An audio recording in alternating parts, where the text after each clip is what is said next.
A história que eu vou contar de parte da minha vida não é para você medir o grau de sofrimento, nem comparar.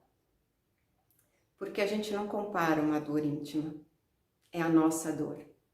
Como a gente diz, só quando a gente está com aquele sapato apertado é que a gente sabe onde dói e o quanto dói. Mas eu quero, de fato, que você possa ter respondido 3 grandes perguntas que a gente faz quando conhece alguém. A primeira pergunta é: quem é esta pessoa? De onde ela veio? Como ela é? Como ela funciona? A segunda grande pergunta é: como essa pessoa, que eu já sei quem é, pode me ajudar? O que ela oferece? De que forma que ela pode contribuir com a minha vida neste momento? E a terceira, e talvez a que define se você vai continuar ou não, é: esta pessoa que eu já conheço, que eu sei como pode me ajudar, é confiável? Essas 3 perguntas que eu desejo que você tenha resposta. A partir disso tudo que você vai ver e com quem eu tenho a honra de dividir. Você já ouviu dizer que quanto maior a altura, maior o tombo? Cair de um banquinho é fácil, né? Mas cair de um prédio de 20 andares é fatal. Eu me senti caindo de um prédio de 20 andares, porque eu estava muito alta, muito alta.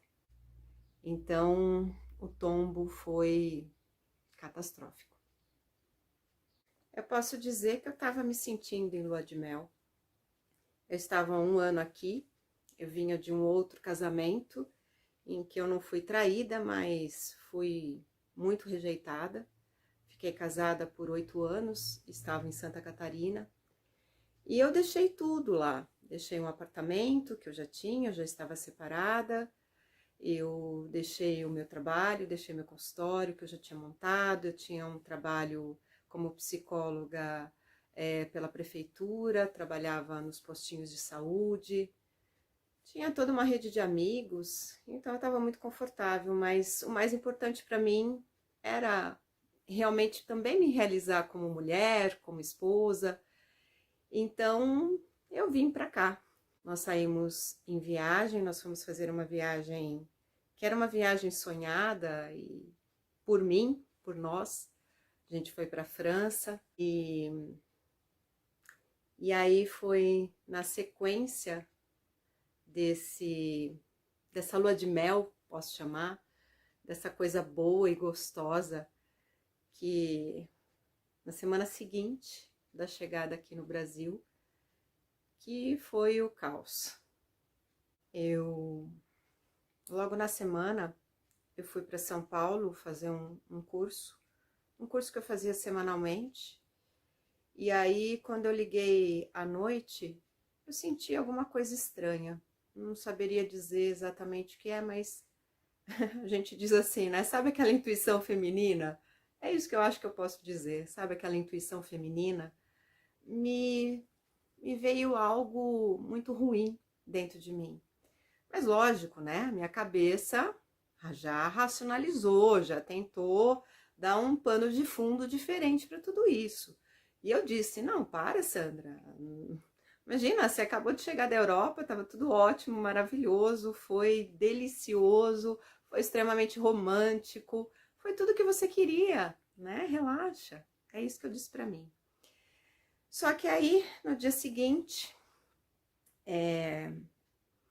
ele foi tomar banho e deixou o celular carregando. Pois é, celular. Celular. Eu vi aquele celular carregando e, embora eu seja do signo de Escorpião, né, as pessoas brigam, nossa, quem é de Escorpião é ciumento. Eu nunca fui uma mulher ciumenta, fui na minha adolescência, muito lá no começo. Mas a hora que eu vi o celular, e aí eu me lembrei daquela sensação esquisita que eu tive no dia anterior, e eu peguei o celular. Mas, gente, sinceramente, eu peguei aquele celular achando que eu ia comprovar que estava tudo bem. Eu acho que foi isso. Eu queria comprovar que estava tudo bem. Então eu abri na maior das inocências, sem estar preparada, sem pensar realmente se de repente acontecesse algo, o que eu faria. E foi então que, logo de cara, eu vi uma conversa. Uma conversa que estava muito clara de com quem ele tinha estado na noite anterior, que eu não estava aqui, que eu estava em São Paulo. E aí eu nem preciso dizer para vocês que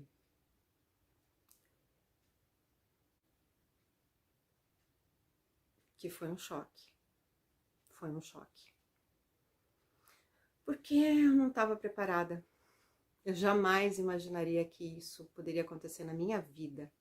Jamais imaginei algo parecido com isso. E eu simplesmente, gente, surtei.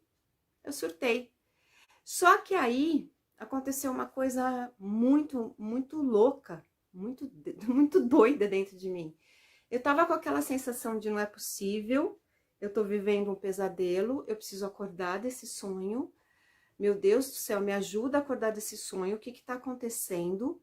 E ao mesmo tempo, uma parte minha raciocinava assim: você precisa pegar ele, você precisa descobrir o que que é isso. Que sem vergonhice é essa? Que palhaçada é essa? Tinha um lado meu, até meio parece que violento, que raciocinava muito rápido e dizia: você precisa fazer alguma coisa, você precisa dar um jeito. E eu tava naquela situação complicadíssima e ele ia descer do banho dali a pouco. E aí eu não sei, quando ele começou a descer a escada, eu pensei: eu vou jogar isca.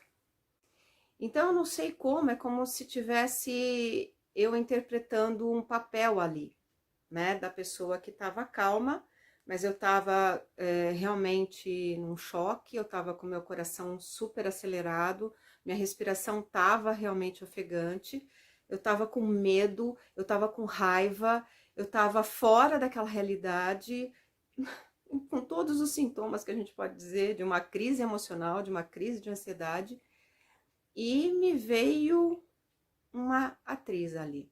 Eu comecei a interpretar um papel. E eu perguntei: como é que foi ontem à noite? E comecei a lançar uma série de perguntas investigativas e muito sutis até, sabe? Realmente interpretando um papel, uma coisa muito louca, porque nem é da minha natureza. Aí, mentira. Mentira, mentira, mentira. E ele mentia, e ele mentia. E parte de mim olhava para aquilo e perguntava assim: quem é essa pessoa? Quem é esta pessoa? Essa não é a pessoa por quem eu me apaixonei. Essa não é a pessoa que estava comigo. Esse homem não é ele. Era isso que eu dizia. Difícil de acreditar, demais para eu acreditar. Não cabia, não fazia sentido aquilo. E ao mesmo tempo eu dizia: que filha da puta, que mentiroso, olha o que ele está fazendo comigo. Onde é que eu não vi tudo isso? Onde é que eu me perdi? O que está acontecendo? Tudo isso simultaneamente. Minha mente parece que se multiplicou em várias e todas falavam ao mesmo tempo. E eu parecia que estava observando tudo isso acontecer, estava participando disso tudo, até que eu dei o basta. E foi sendo tudo muito difícil e muito pesado, porque eu posso dizer que eu me sentia duplamente traída. Era, na minha cabeça, duas traições. Era a traição com relação a Sandra mulher, a Sandra esposa. A segunda traição vem da sensação da Sandra profissional. Então eu estava começando do zero novamente aqui. E nesse sentido que eu me sentia muito traída, é como se realmente eu tivesse tirado o chão e as paredes de mim. Eu não tinha onde me segurar, eu não tinha onde me firmar, eu não tinha a possibilidade de ver um futuro, de saber como que eu ia dar conta daquilo, como que eu ia resolver tudo aquilo, o que que eu ia fazer da minha vida, o que que ia ser de mim a partir disso. Então vem a sensação de fracasso, vem a sensação de medo. Nem preciso dizer que autoestima é como se nem existisse, né? É como se a gente dissesse assim, autoestima, oi, o que que é isso? Amor próprio? O que que é isso? Porque da mesma forma que eu sentia ódio, isso é muito ruim de sentir, eu sentia ódio por ele, pelo que ele fez, eu sentia, de certa forma, ódio por mim. Eu comecei a entrar num processo de autocondenação. Como é que você não viu? Como é que você não percebeu? Cara, você é psicóloga, você é inteligente, você é madura, você já veio de um outro relacionamento. Eu busquei tudo aquilo que eu podia. Na época eu estava fazendo uma pós em psicologia transpessoal, então eu tinha muitas ferramentas. Eu tinha um terapeuta que me ajudou muito, fui para acupuntura, homeopatia, tudo que eu podia eu fiz, porque eu sabia que a crise era tão grande que se eu não desse conta, eu ia cair realmente num processo depressivo muito sério. Eu sentia muita vergonha, isso é verdade, muita vergonha. Muita vergonha de ter caído nessa armadilha, de ter caído nessa cilada, pela minha idade, por ser quem eu era, por imaginar que, né, aquela coisa mais louca, que eu estaria imune a isso, né, não sei de onde eu tirei, mas eu acho que acreditava nisso, que eu estava imune a isso, então eu sentia muita vergonha. Então tá aqui, falando sobre isso, realmente contando os detalhes, né, é ao mesmo tempo muito diferente, muito estranho, surpreendente e libertador. E eu sei que eu posso só estar aqui, falar disso, querer falar disso, conseguir falar disso e sentir a gratidão por falar disso, porque eu superei essas dores, porque eu consegui superar isso. E isso não faz muito tempo, né? Não faz muito tempo. Veja só, eu fiz agora, dia 14 de novembro, 52 anos. E eu disse que isso aconteceu por volta dos meus 37.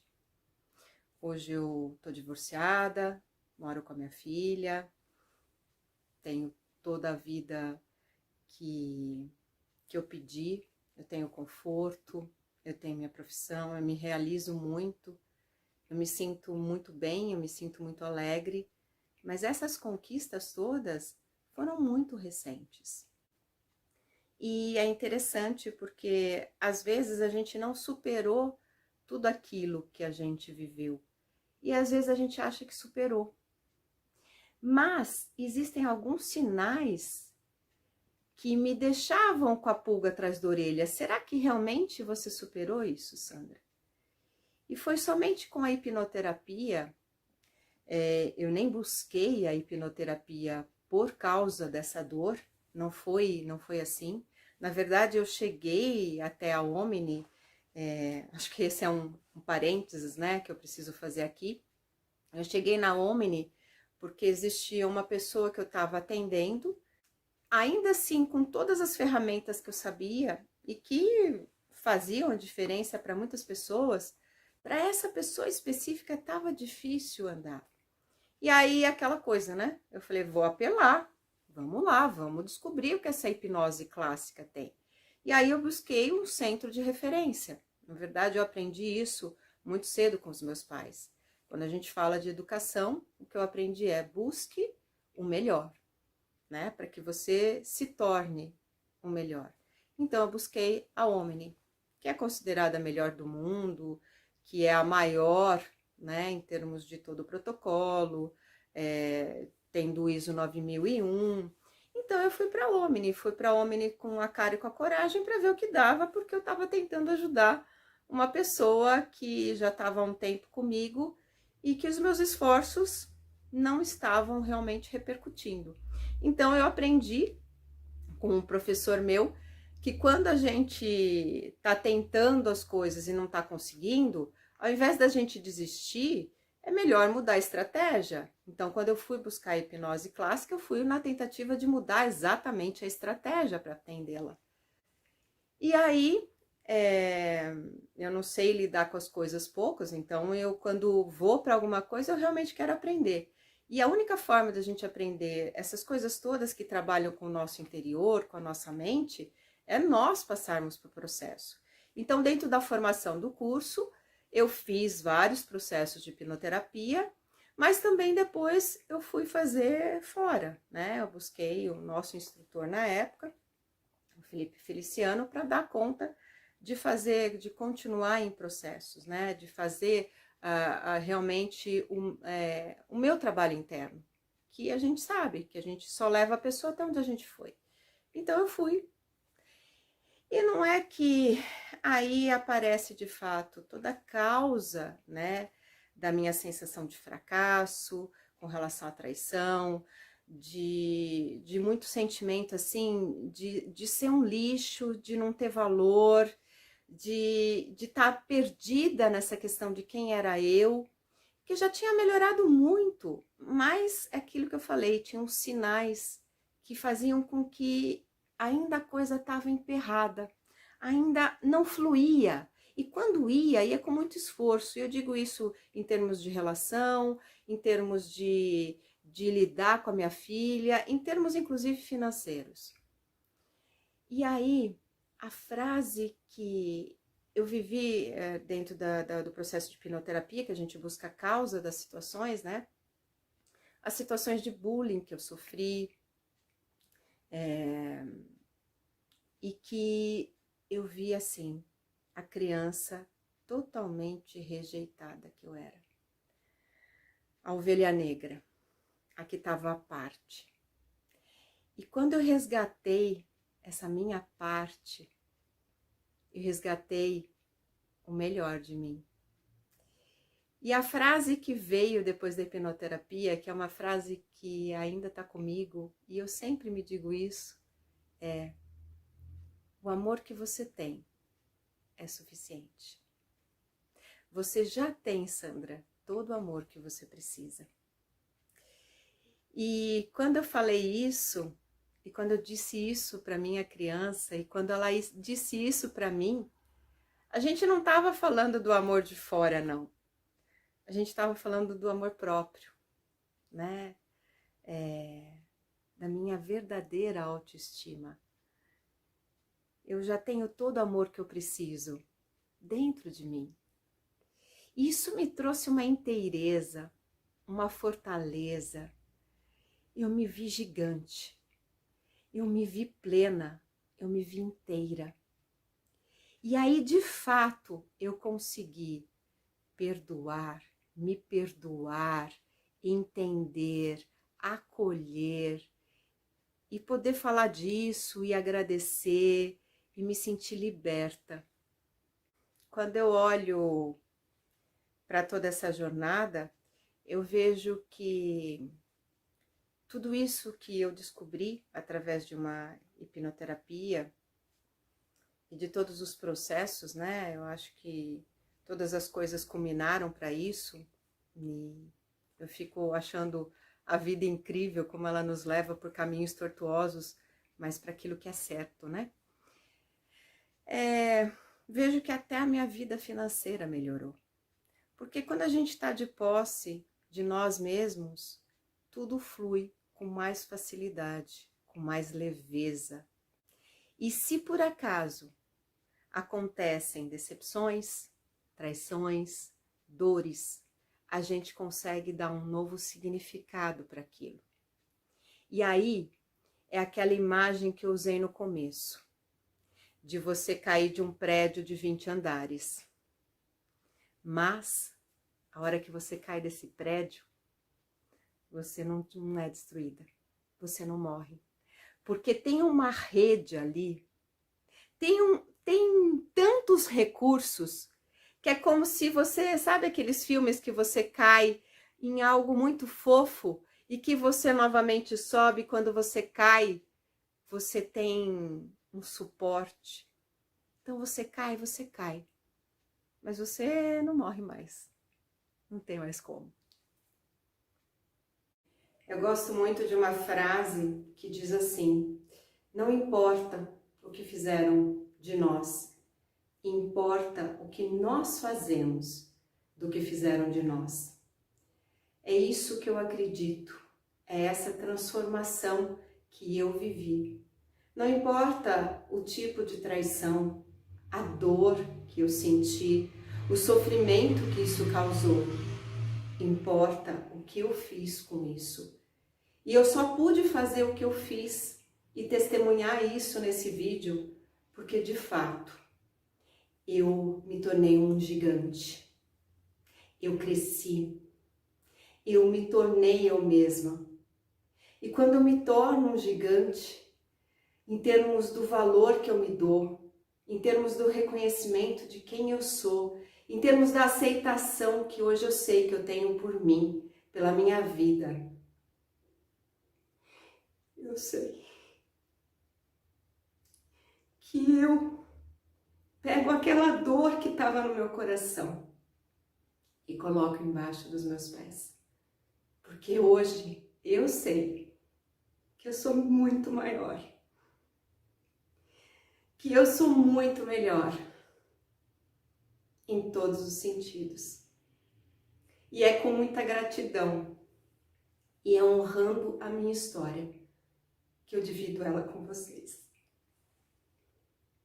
E talvez mais uma reflexão para você, específica para você.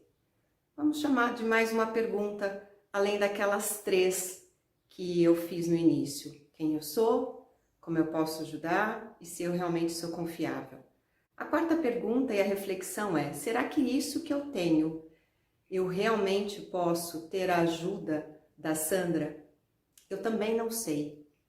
Eu posso te dizer que se seu ímpeto, se você sentiu isso, que de alguma maneira eu posso contribuir, me mande um WhatsApp, um direct, um messenger, um e-mail, não importa.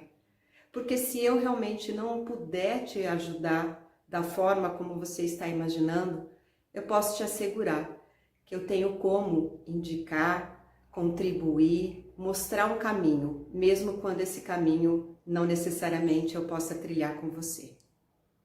Então eu te aguardo.